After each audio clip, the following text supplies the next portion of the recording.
May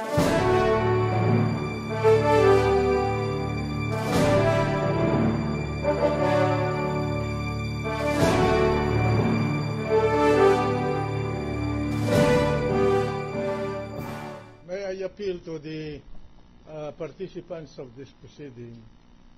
The public is watching. They're rather impatient for us to limit to a reasonable extent the argumentation in this proceeding. We are all interested in finding out the truth, where it lies, and without appearing to shackle the rights of the prosecution to make their case, as well as the defense to defend the respondent, I'm just appealing to you that let us not widen too much the area of discussion. Thank you. Thank you, then, Your Honor. Mr. President, before we continue Majority with Floor the Leader, business for the day, may we recognize Senator Miriam Defensor Santiago. the lady senator from Iloilo. Thank you. I would like to say something, since we are already discussing the basic principles on which our impeachment proceedings begin. First, let me say that in my humble belief, impeachment, contrary to the misimpression of both counsel here and some in the media and in the public, impeachment is neither political nor judicial. Impeachment is both quasi-judicial and quasi-political. The term quasi means it is almost, but not exactly, like a political or a judicial proceeding. Therefore, if this is the case in the definition of impeachment, the rules of court do not apply totally to these proceedings, but lie within the discretion of this court. We are not a senator court. We are the High Court of Impeachment. There may be a Supreme Court, but nonetheless, we are the sole and only High Court of Presidential and Chief Justice impeachment. Therefore, it behooves us to start with this principle. Justice delayed is justice denied. Huwag na tayong magpa-epal dito dahil nawawala ng gana ang nanonood. Tama na yon. Dumaan na tayo doon. So, to be able to shorten the proceedings, let me ask both counsel, for the prosecution and for the defense, how many witnesses do you intend to present, including rebuttal and surrebuttal? Counsel for the prosecution.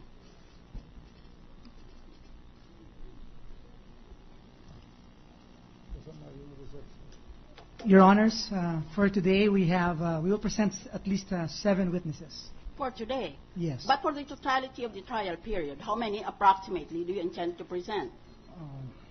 And don't shake your head at me. You should have known. You should even have a trial brief. Yes, Your Honors.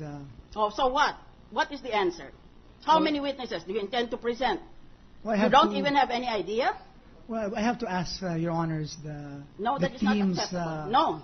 In charge. You come in to the court articles. prepared. You do not waste the time of this court. Tell us how many witnesses you should have had. Can you give me a few minutes so that I can Yes, consult with the team leaders I will each request article, Your majority leader Honors? to take up this request sometime during the appropriate period of these proceedings. And defense counsel, please, how many witnesses? We are prepared, Your Honor, to present 15 witnesses, Your Honor. In all, in total? Yes, Your Honor. Yes, Your Honor. And how many documents are intended to be presented by the prosecution?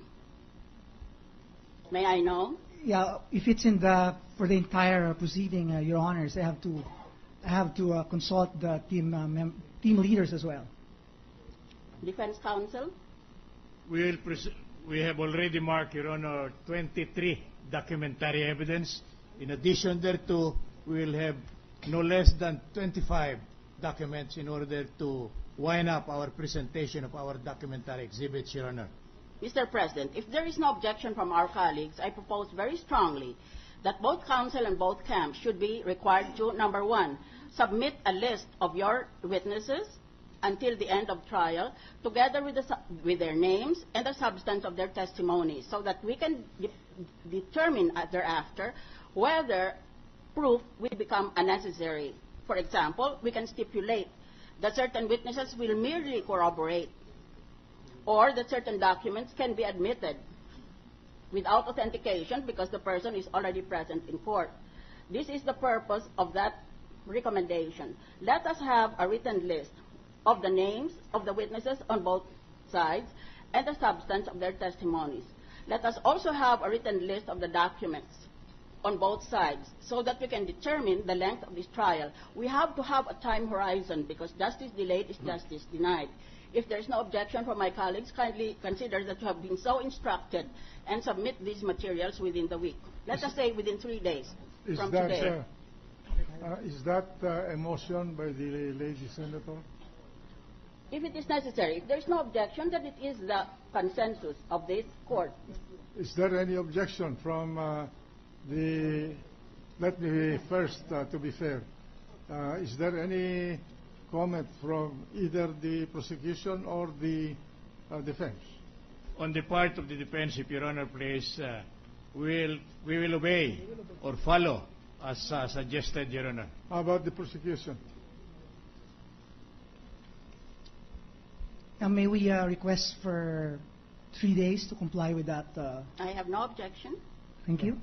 Any objection from the chamber, from the members of this court, regarding the suggestion of our distinguished colleague, the lady from Iloilo?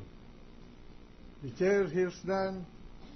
The suggestion, which is taken to be a motion, is hereby approved. On just a So ordered. On just another point, Mr. President, may I be allowed to continue? I have 2 minutes. Proceed. The question is, what is the standard of proof in impeachment proceedings? In a civil case, the standard of proof is very low. It is preponderance of evidence. In a criminal case, it is very high, proof beyond reasonable doubt. In an administrative case, it is clear and convincing evidence. In the question at hand, I humbly submit that the standard of proof should be overwhelming preponderance of evidence. That is the suggestion of this humble judge.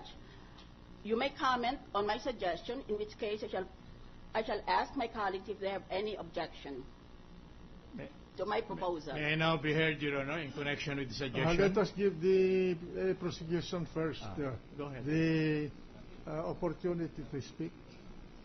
What is the pleasure of the prosecution?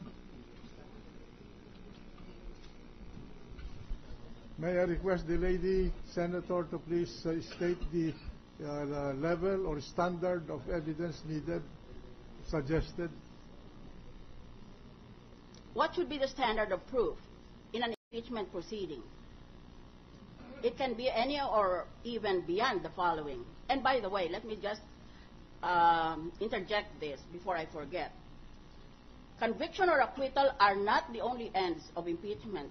Since if you read your Constitution, you will realize the Constitution says the penalty shall not be further than removal from office and disqualification from public office. Therefore, the Constitution allows implicitly that any other penalty below removal and disqualification is allowed. These proceedings, therefore, can result maybe in a censure or a reprimand, not necessarily in a judgment of conviction or acquittal. Now may I have the comments of two counsel on what should be the standard of proof. For the prosecution, Your Honors, the impeachment proceeding is akin to an administrative disciplinary action, wherein the penalty is could be removal from office and disqualification. So what should be And the standard? because of that, Your Honors, the standard should be substantial evidence. Substantial evidence. And counsel for the defense. On the part of the defense, Your Honor, it is our humble submission that the proof necessary for conviction in an impeachment case should be proved beyond reasonable doubt. Allow me to explain, Your Honor.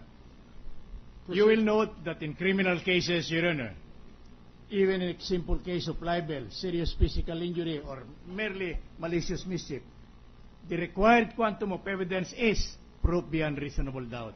And yet the penalty may not exceed 6 months, Your Honor. Now, why will there be a lesser quantum of evidence required in cases of conviction in connection with impeachment case, Your Honor, where the penalty is very severe? It is not merely equivalent to reclusion perpetua, it is practically a death sentence, Your Honor. When it speaks of disqualification from public office, that is a perpetual absolute disqualification. It is not temporary. It is not in the nature of simple disqualification. So I would submit, Your Honor, that to do justice to the respondent, not only in this case, but in all other cases, the proof required must be proof beyond reasonable doubt. Secondly, you will note, and you will probably agree with me, that very few high officials are subjected to impeachment proceedings by way of removal. They are the highest official of the land: the President, the Vice President, the Justices of the Supreme Court, the members of the Constitutional Commission, and the Ombudsman, Your Honor. They are not ordinary officials. Why will mere substantial evidence be enough to disqualify them from office? Some of them may have spent years being a member of the Constitutional Commission, a member of the Supreme Court. It will be too light a treatment insofar as the penalty involved is concerned.